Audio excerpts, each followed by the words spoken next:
Ganda niya. Hello, this for me. So now we're just getting ice cream. Ice cream. She still calls it ice cream after all these years. Wow. Sasabihin ko dapat nun, good night. Tapos sabi ko, okay, I love you, ganyan. How long was that though? What, 2 months?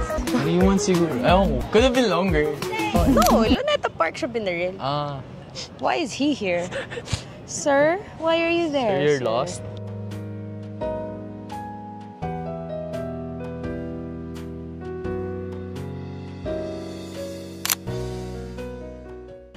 So how many exes na have you had? Like prior to me, how many exes have you? Prior to you, 1. Then, after you, me. 3. Wow, damn. In a span of 3 and how many years? 5 years? Tama. Siguro 6. Baka kasi I'm the problem nga, kaya wala akong jowa. Hindi naman yun. I mean... Ayaw ko lang. Ayaw ko lang. Tsaka ng pandemic, I couldn't. Because maano ako ma-physical touch quality time. Yeah. Did you have a relationship ng pandemic? Yeah, I had one na nag-start ng pandemic. Pero it got super bad din. Why? If you don't want to share, it's fine. Hindi naman, it's fine. So we were online jowa, ganyan. Parang during that time na online LDR, ganyan. Parang parang kumakalas siya or umaayaw siya, ganyan. Online? Yeah. Like there was distance growing between us. Yeah. Ako naman, even though online yun, I was like still 110% in the relationship. Pero sa kanya kasi, parang she wants to like flirt with other guys, ganyan, or like entertain other guys. So parang, alam mo, like boyfriend mo ako is just like, it's not okay with me. And then parang dumating kami sa point na nag-break na kami. Sakto mag-start na yung face-to-face. Yung face-to-face. And then nung face-to-face, she was like, she wanted to get back together. So parang for me, parang conditional naman. So ayun, just di na ako pumayag. I feel like when we were going out pa, we were dating. Kasi I came from an ex nga who, I mean, he was good overall. It's just that there were some times na parang he can't understand what I needed. Like, most especially communication-wise. Parang ikaw kasi, I feel like you're a very... Parang yung mga nababasa ko sa books na gentleman, romantic, ganun ka. Everything changed. After that ex that I just mentioned. Like, everything changed. But like before, di ba you write poems? I still do recently. Okay. I think you wrote one before for me. Patingin. Bakit? Hindi lang ko ulit yan eh. May nilagay ata ako dyan eh. May inedit ata. Nung nalaman mo magde-date tayo, inanap mo yan. Sinek ko. It's like, is it still here? Tapos parang nagalaw ko ata. Kaya nag-iba yung date. Yeah. Oh, grabe, I feel so pretty. Joke. You still make poems now for girls?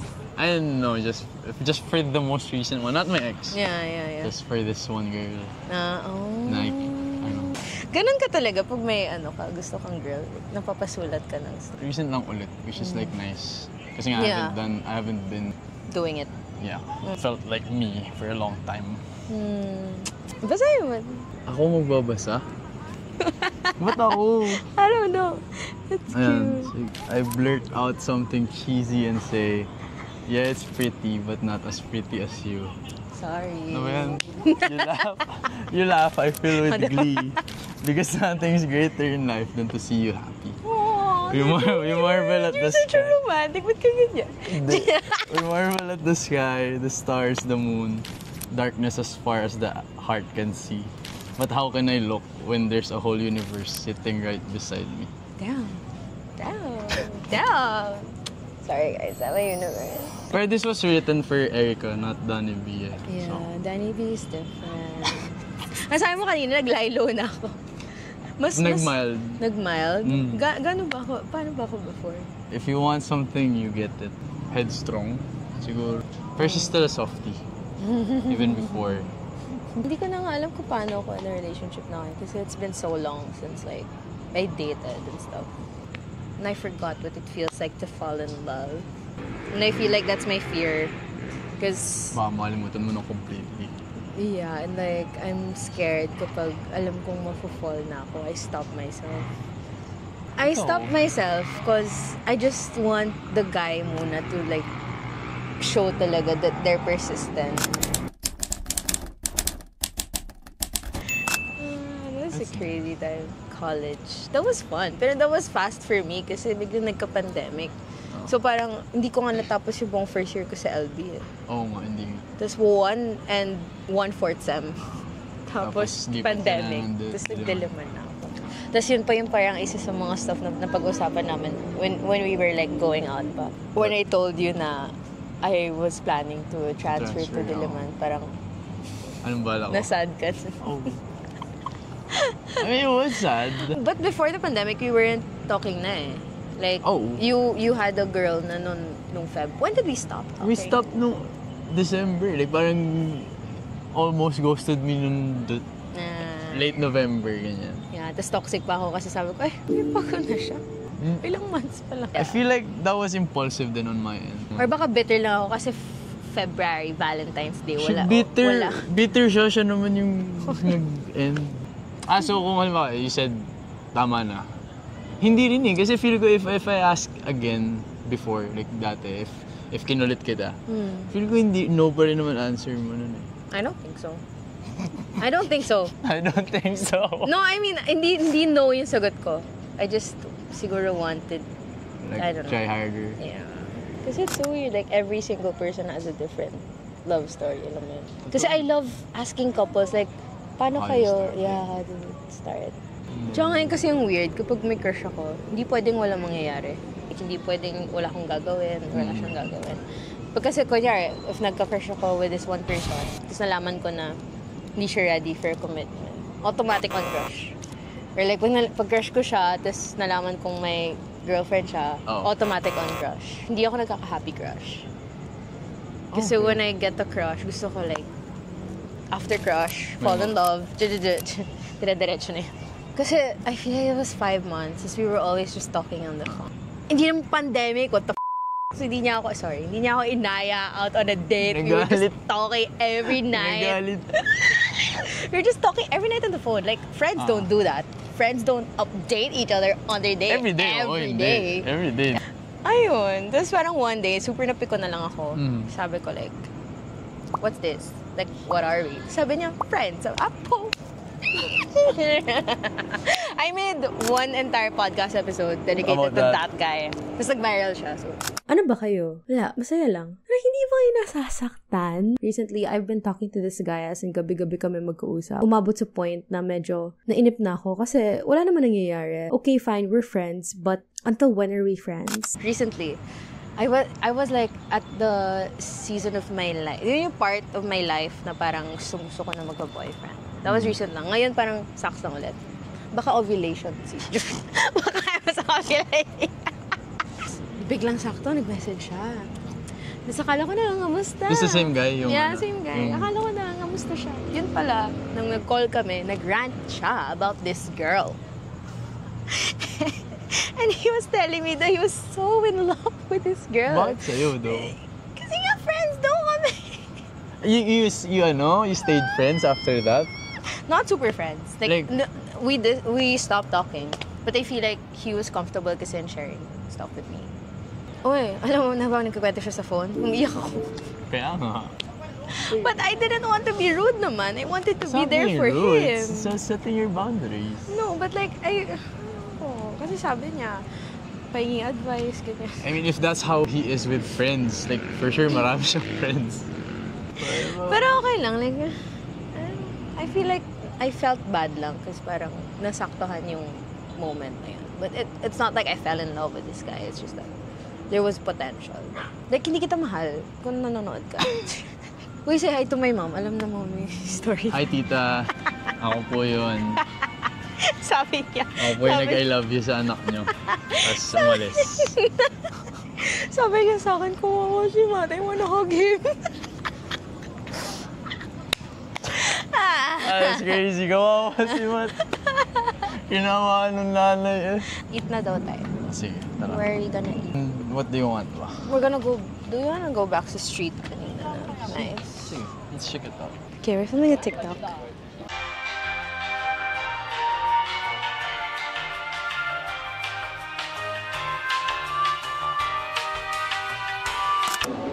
nice. Mercadillo. No, it's like a food market. Hungry na.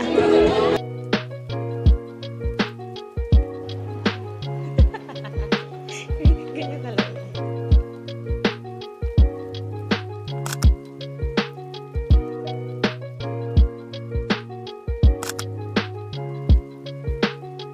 Okay, what do we want? Do you wanna like order hiwalay or like we can share with like Order? send it to Ikaw. I can pay for it. It's fine. Are you sure? Okay lang. No na. 50-50 na. Pinadayo pa kayo. Nakahiya naman. Okay, bato-bato pick tayo. Ano? Mamaya. Sige. Pag nanalo ako, hindi 50-50. Pag nanalo ka, gusto mo yun. Sino ang favorite mo dun sa apat so far? Fifth ako, di ba? Hindi pwede ikaw yung sagot. Joke na. Fourth nga yung sabi. Fourth. Sorry. Sige. Fine. Oo. Fine. And yung ano, the second one. Si Jules. Do you know your MBTI? No. I'm more of a zodiac sign type of girl. You're Cancer. Huh? How do you know? Oh my God! I'm so good at this.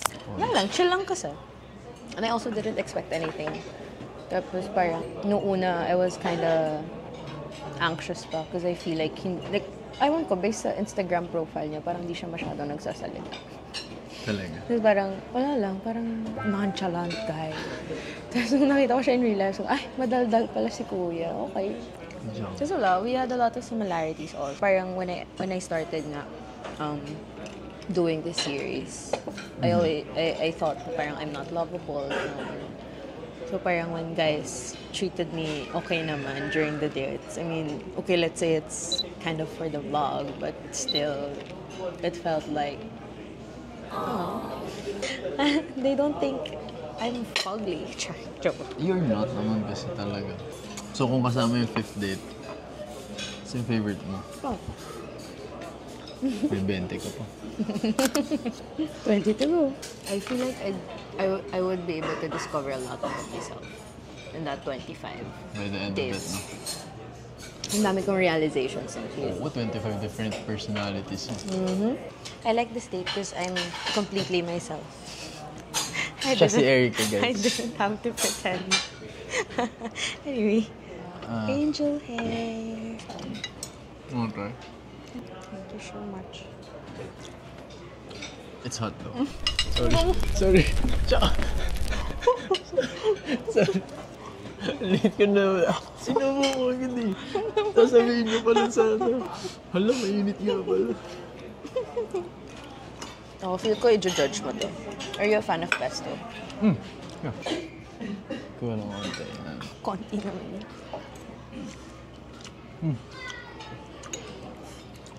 Sarap siya. It's rich. Too much ano lang sa olive oil. Pero ano, what if again tayo? Ano kaya toxic siya? First time. Ikaw, ewan ko sa'yo. I was there. I was already there. Kasi naman, ilang months pa lang yun, love mo na ako din. Bawal ba?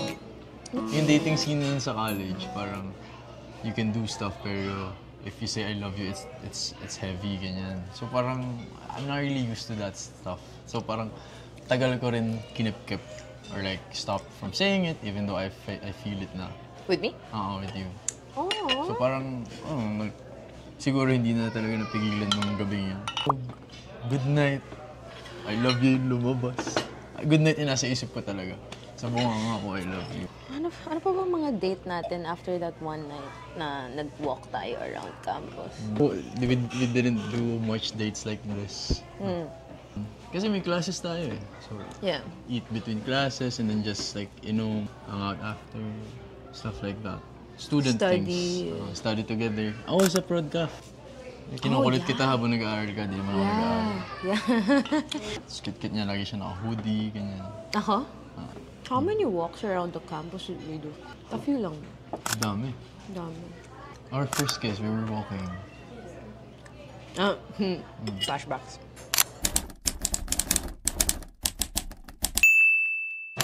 What time is it? 9:31. It's 9:31! And I am tired. 31. Yeah. Yeah, tired. Pero fun. Yes, Tired it but was fun. Super dami namin pinuntahan. Yeah. Super unexpected. Di ko alam, ganito pala sa Intramuros. Yeah. Ang sabi mo kanina when I was applying lip gloss. Oh, I remember kasi dati, nung nasa college pa siya. Dry, sometimes kasi dry yung lips ko. And then she said na she hates dry lips. So ako bumili ako ng lip balm, not knowing how to use it. Di ko alam talaga, wala akong alam dyan. Binili ko pa yung pinaka-expensive. Bakit kasi Carmex ba sa lahat ng lip balm? Ako nga'y mura lang. Hindi, Birds and Bees ata yun No, eh. it's Carmex. I remember. Ay, yung gamit ko. Because when I tried it, because I think you gave it to me after. Naiwan ko yun sa kotse mo. Ayun, so naiwan niya. So tinry ko yung Carmex. I was like, okay, mahal to. So nung tinry ko, hindi naman siya gumana sa lips ko. Like, dry pa din siya. Yun yung nangyari sa lips ko. Kasi, Scam, Carmex. tapos parang akala ko good for kid today ka na when you use it once. You reapply it. Yun nga, tapos tinatanong ko sa klase, yung seatmate ko, Pre, ba't ganito yung lobby ko? Tuyo? Eh, nag-lip balm ako. Nag-reapply mo na ba? Sabi niya gano'n. Oo. No, nasa bahay. Nag-reapply ba yun? Sama lang parang ako ng buong araw na yun. Nainis ka? Oo, ang tuyo ng labi ko sobra. Super weird sa feeling. Pero you use lip balm now, no? No. No. But it's not dry now. Okay, how are we gonna end this? Pagod na ako. Naantok na. And natin with the kiss. Akala ko sa lips eh. Gusto mo Mami, ba? oh. Mami, Gusto mo ba? Tita, okay lang ba? Your love language is physical touch. Yes. Physical touch. Nasus! Nasus! Fun day. Tiring but fun day. Yes. Thank you so much for watching my flirty butterflies. Comment, share, subscribe, like this video, follow him. Sige, kayo bahala. Kayo bahala. Wala naman. I'm good. I do drawings, art, videos, anything. Okay. Okay. Thank you so much for watching. Always remember to keep your head up high and learn from troubles that pass you by. Lend responsibly. Bye-bye. Though. Bye-bye.